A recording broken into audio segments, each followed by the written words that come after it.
नमस्कार दर्शक बंधु काल सर्प जोग यह गोटे एमती जोग जहाँ को नहीं अनेक किसी विभीषिका जनसमाज चली जोग सृष्टि हुए किपर देखु ग्रह मानकर स्थिति अवस्थित जोगर सृष्टि जेपरी सूर्यंकर उभय पार्श्व रुवा ग्रह मान आम उभयचारी जोग बोली गोटे वर्णना करें सेहीपरि चंद्रंकर उभय पार्श्व रुवा ग्रह मान आम अनाफा सुनाफा दुर्धरा और केमद्रुम जोगर सृष्टि होता है कही था।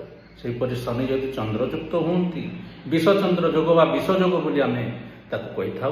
सेहीपरि बृहस्पति जदि राहुयुक्त होती आम गुरुचंडाल जोग बोली प्रमाणित करिथाउ। सेहीपरि काल सर्प जोग होउछि जदि राहु केतुंकर गोटिए पार्श्व समस्त ग्रह रहती ताहले ताकू आम काल सर्प जोग बोली कही था।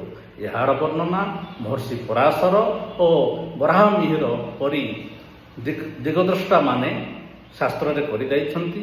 एही काल सर्प जोग कौन ए काल सर्प केते प्रकार रही तार ऊपर आमे करिबा आलोचना एपिसोड बाय एपिसोड।